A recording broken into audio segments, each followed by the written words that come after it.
大家好，我是丽姐，欢迎大家来听相亲故事，感谢大家的订阅。今天要给大家讲的是一个跨海情缘的故事，一个渔村姑娘嫁到台湾的真实经历。这个故事让我感触很深，也让我看到了两岸婚姻中的酸甜苦辣。阿丽今年28岁，是海南文昌一个渔村的姑娘。虽然肤色偏黑，但她有着渔家姑娘特有的那种阳光明媚的笑容，特别招人喜欢。阿丽的童年并不幸福，9岁那年，她爸爸出海捕鱼，遇上了台风，从此再也没有回来。没过多久，妈妈带着弟弟改嫁了，阿丽则被送到了外婆家生活。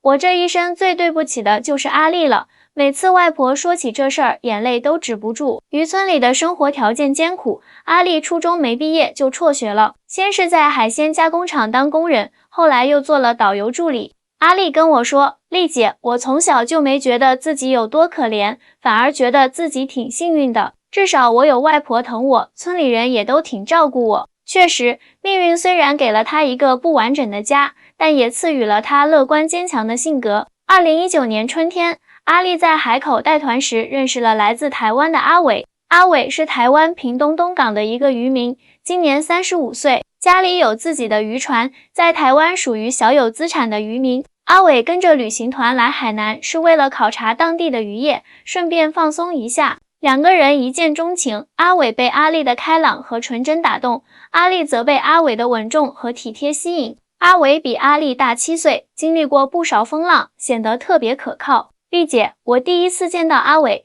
就觉得他跟我是同一类人，都是在海边长大的。虽然他是台湾人，讲话的口音跟我们不一样，但聊起海的事情特别有共鸣。阿丽笑着告诉我，阿伟回台湾后，两人就开始了网恋，每天视频聊天。阿伟常常给阿丽讲台湾的风土人情，也给她看他出海捕鱼的照片和视频。阿丽觉得台湾的生活很新奇，也很向往。半年后，阿伟专程飞到海南，见了阿丽的外婆。说实话，外婆一开始是反对的，她觉得台湾太远了，而且对台湾的印象还停留在几十年前。在她的认知里，台湾就是个穷海岛，嫁过去会吃苦。我外婆那一代人信息闭塞啊。阿丽无奈地说，她以为台湾还是很落后的地方，怕我嫁过去会受罪。是啊，很多大陆的老一辈对台湾的认知还停留在很早以前。他们不知道台湾的经济其实很发达，人均 GDP 超过3万美元，社会保障也很完善。台湾的医疗水平在亚洲是数一数二的，全民健保让每个台湾居民都能享受到优质的医疗服务。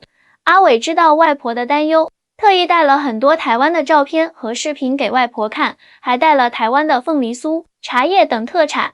他告诉外婆，他在台湾有自己的渔船和房子，生活条件很不错。阿婆，我一定会好好照顾阿丽的，请您放心。阿伟的诚恳打动了村里人，但外婆依然坚决反对。外婆的反对主要有3点，一是觉得台湾太远，阿丽过去了就很难回来看她；二是担心阿丽在台湾会不适应；三是听说台湾人看不起大陆人，怕阿丽会受歧视。我外婆就是老观念。阿丽说，其实现在两岸交流这么频繁，台湾也没她想的那么远。坐飞机也就2-3个小时，比去北京还近呢。在阿伟努力了1个多月后，外婆的态度有所软化，但依然不同意参加他们的婚礼。她说，你们年轻人自己决定吧，但别指望我去台湾，我这辈子就没出过海南岛。2020年初，阿丽和阿伟在海南举行了简单的婚礼，因为疫情的关系，阿伟只带了父母和妹妹过来。阿丽这边除了村里的邻居和朋友，最重要的外婆却没有出席。婚礼当天，阿丽穿着白色婚纱，站在海边的礼堂里，眼睛不停地往门口看，希望外婆能改变主意来参加她的婚礼。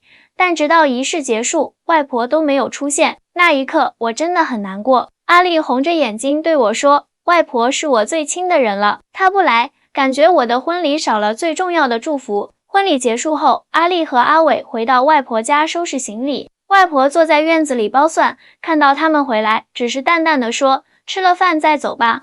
阿丽扑到外婆怀里大哭，外婆，我会常回来看您的，您别担心。外婆拍拍她的背，眼里含着泪水说，傻丫头，外婆是舍不得你，怕你在台湾受委屈。听说台湾人很瞧不起大陆来的，尤其是我们这种农村出来的。阿伟听了，赶紧说：阿婆，您放心，现在台湾的年轻人对大陆的印象都很好，不会有您想的那种情况。我们东港那边的渔民有不少都是和大陆通婚的，大家相处得很融洽。外婆没说话，只是叹了口气。当天晚上，阿丽和阿伟坐船离开了海南，前往台湾屏东的新家。阿丽告诉我，上船的那一刻，她回头看见外婆站在码头上，孤独的身影让她心疼不已。初到台湾，阿丽确实遇到了一些困难。首先是语言问题，台湾人说的中文和大陆有些不同，尤其是一些日常用语，比如大陆说垃圾，台湾人叫垃圾；大陆说土豆，台湾人叫马铃薯；大陆说西红柿，台湾人叫番茄。刚到台湾那会儿，我去菜市场买菜，简直是鸡同鸭讲。阿丽笑着说，有一次我要买茄子，结果台湾阿姨听不懂，最后我只好用手比划，她才明白我要茄仔。除了语言，生活习惯也有差异。台湾人很注重环保，垃圾分类特别细致，有机垃圾、可回收垃圾、一般垃圾都要分开。阿丽刚开始经常搞错，被邻居阿姨善意地提醒了好几次。台湾的垃圾车还会放音乐呢，就像小时候听到的冰淇淋车一样，听到音乐声就要赶紧拎着垃圾下楼。阿丽说这个习惯她一开始很不适应，经常错过垃圾车。不过让阿丽感到惊喜的是，台湾的社会氛围非常友善，邻居们知道她是大陆新娘后，不但没有歧视，反而特别热情，经常送些自家种的蔬菜水果给她，还教她适应当地生活。我们巷子里有个林阿姨，知道我是海南来的后，还特意学了几句海南话来跟我打招呼，让我特别感动。阿丽说，阿伟的家人也对阿丽很好。阿伟的妈妈起初有些担心儿子娶了大陆姑娘，但见到阿丽后，被她的善良和勤劳打动了。阿伟的爸爸更是把阿丽当亲女儿一样疼爱，经常带她去东港的夜市吃小吃，让她体验台湾的风土人情。我婆婆教了我很多台湾菜的做法，像是卤肉饭、三杯鸡、蚵仔煎这些。阿丽说，现在我做的卤肉饭，连阿伟都说比他妈妈做的还好吃呢。在台湾，阿丽最大的发现是，台湾并不像外婆以为的那么穷，反而生活质量很高。台湾的医疗、教育和社会福利都很完善。阿丽生病了，只要付很少的钱就能看医生拿药。社区里有免费的文化活动和学习班，街道干净整洁，人们生活节奏也没有大陆那么快。我以前在海南时，总觉得台湾是个小岛，没想到这里的生活品质这么高。阿丽感叹道，这里的人真的很享受生活，不像大陆那么拼命。半年后，阿丽完全适应了台湾的生活，还在东港的水产市场找了份工作，帮忙销售海鲜。由于她了解大陆游客的喜好，特别擅长招揽大陆来的客人，老板很重视她，给她开了不错的薪水。阿丽每个月都会视频通话，跟外婆分享她在台湾的生活。她给外婆看她和阿伟的新家，带她云参观东港的渔港和夜市。但外婆始终有些疑虑，总觉得阿丽是在报喜不报忧。我外婆啊，就是担心我在台湾受委屈。阿丽说，每次视频她都盯着看我有没有变瘦，问我有没有被欺负。其实我在这边生活的挺好的，但她就是不信。阿丽和阿伟结婚1年后，更让人开心的事情发生了，阿丽怀孕了。这个消息让两家人都非常高兴。我婆婆比我还激动。阿丽笑着说，她马上就去寺庙拜拜，求平安符给我。台湾人很迷信的，特别是对待孕妇，各种禁忌特别多。怀孕后，阿丽更加想念外婆，她多次邀请外婆来台湾住一段时间，但外婆总是找各种理由拒绝。一方面是舟车劳顿，另一方面可能还是对台湾有些误解。直到阿丽怀孕7个月的时候，发生了一件事，彻底改变了外婆的想法。那天，阿丽在产检时突然出现了一些并发症，需要住院观察。阿伟急得像热锅上的蚂蚁，立刻请了最好的妇产科医生来会诊。台湾的医疗水平确实非常高，医生们很快就制定了治疗方案，而且因为有全民健保，医疗费用也很低。阿丽住院的消息传到海南，外婆坐不住了，她顾不上自己从来没坐过飞机，第二天就在村里人的帮助下办好了证件，坐上了飞往台湾的班机。那天我躺在医院床上，突然看见外婆出现在病房门口，我还以为自己在做梦。阿丽激动地说，外婆一进病房就红了眼眶，看到阿丽躺在干净明亮的病房里，身边有专业的医护人员细心照料，立刻就哭了出来。傻孩子，外婆来了，外婆来看你了。让外婆意外的是，台湾的医院环境比她想象的好太多了。病房不但宽敞整洁，护士们都很有耐心，医生的态度也特别好。最让她感动的是，阿伟的全家人都在医院里轮流照顾阿丽，就连阿伟的妈妈都亲自下厨给阿丽煲汤。我那时才知道，原来台湾的医疗这么发达。外婆后来告诉我，光是阿丽住的那个产科病房，就比我们村里的诊所好10倍。在台湾住了1个月，外婆的很多观念都改变了。她发现台湾虽然地方小，但处处都很有序、很规范，大街小巷都很干净，人们都很有礼貌，就连公交车司机都会跟乘客说谢谢。我以前总觉得台湾是个穷地方，现在才知道是我孤陋寡闻了。外婆感叹道，这里的人生活品质真的很好，我那个傻外孙女嫁到这里来，反而是福气呢。最让外婆感动的是阿伟一家人对她的态度。阿伟的父母不但把他当亲人看待，还特意为他准备了住处，带他去东港的庙宇拜拜，陪他去夜市吃小吃。阿伟的妹妹更是每天陪着他逛街，教他用智能手机和长辈们视频聊天。台湾人真的很亲切，一点都没有看不起我们大陆人。外婆说，我现在总算明白为什么阿丽说她在这边过得很幸福了。在外婆住院陪护的这段时间里，阿伟的表现更是让他赞不绝口。每天下了渔船就立刻赶到医院给阿丽擦身、按摩，半夜有什么事都是他第一个起来。阿伟这孩子比我想象的要靠谱多了。外婆跟我说，他对阿丽是真心实意的好，不是做给人看的。2个月后，阿丽顺利生下了一个健康的男宝宝。外婆抱着宠外孙，眼泪止不住的往下掉。我们阿丽终于也有自己的家了。小宝宝的满月酒在东港办得热热闹闹的。渔村的习俗是要放鞭炮、办流水席，但因为台湾重视环保，改成了简单的茶话会。外婆看着满屋子的亲朋好友，看着阿丽和阿伟幸福的笑脸，心里的石头总算落了地。丽姐，你知道吗？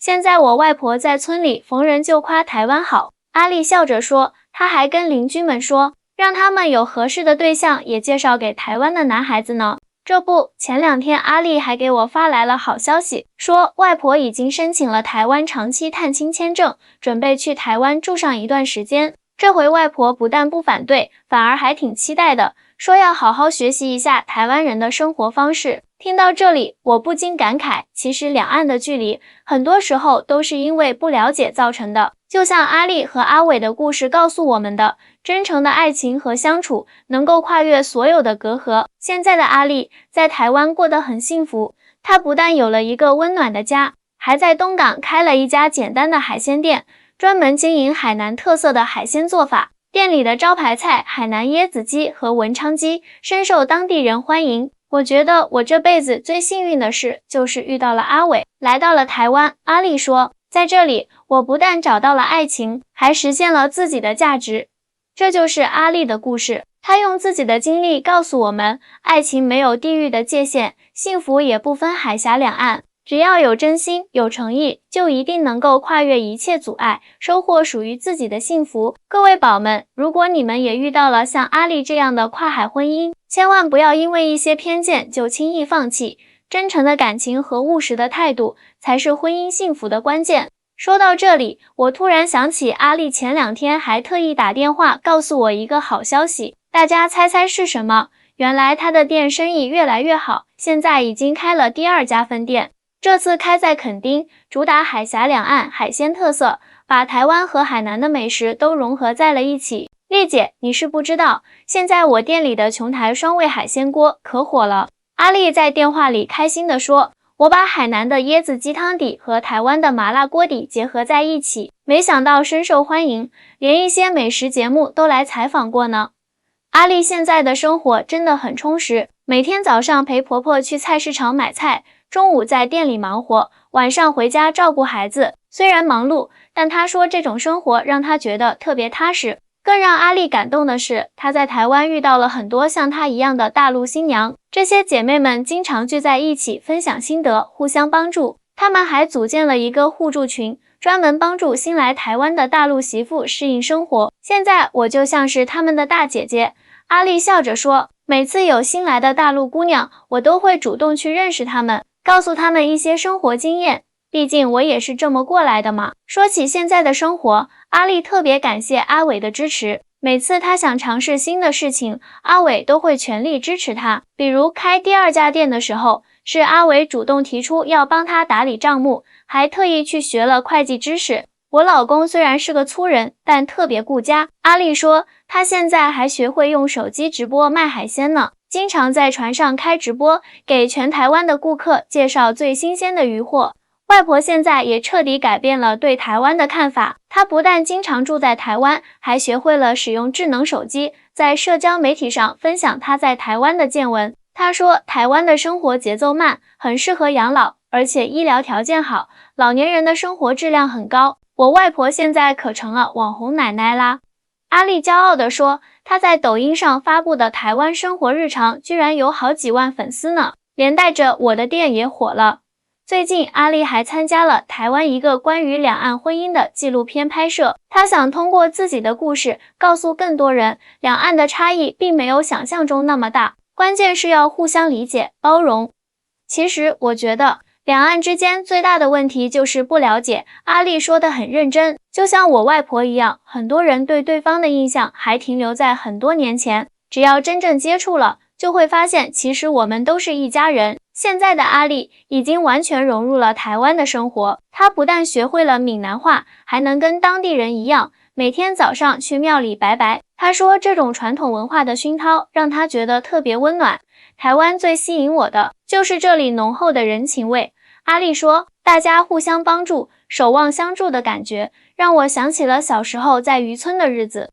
说起孩子，阿丽和阿伟的教育理念很有意思。他们希望孩子能够同时了解两岸的文化，所以特意给孩子取了个有趣的小名叫两岸。我们想让孩子从小就知道他的血液里流淌着两岸的基因。阿丽说，等他大一点，我们打算带他多去海南看看，让他了解妈妈的故乡。现在的阿丽已经完全不觉得嫁到台湾是个委屈的选择，相反，她觉得这是上天给她最好的安排。在这里，她不但找到了真爱，还实现了自己的价值，甚至带动了整个家族的变化。你知道吗？我那个改嫁的妈妈现在也经常来台湾看我。阿丽说这话的时候，眼里闪着泪光。她说看到我过得这么好，她很欣慰，这些年的隔阂也在慢慢化解了。前几天，阿丽还特意邀请我去台湾，说要请我去她的新店品尝琼台双味锅。她说这道菜就像她的人生一样，融合了两岸的特色，却创造出了独特的味道。各位宝贝们，听到这里，相信大家也感受到了阿丽的幸福。其实婚姻没有绝对的对错，关键是要用心经营。不管是陆配还是台配，只要两个人真心相爱，互相包容，就一定能收获属于自己的幸福。最后，送给大家一句阿丽常说的话，爱情是一场奇妙的邂逅，但婚姻是一辈子的修行。希望天下有情人都能修得正果，找到属于自己的幸福。好啦，今天的故事就到这里。如果你们喜欢丽姐讲的故事，记得点赞关注哦。咱们下期再见。对了，阿丽说了，欢迎大家去台湾东港找她，第一碗琼台双味锅她请客。让我们也祝愿阿丽和阿伟的感情越来越好，生活越来越幸福。各位，我是丽姐，咱们下期见。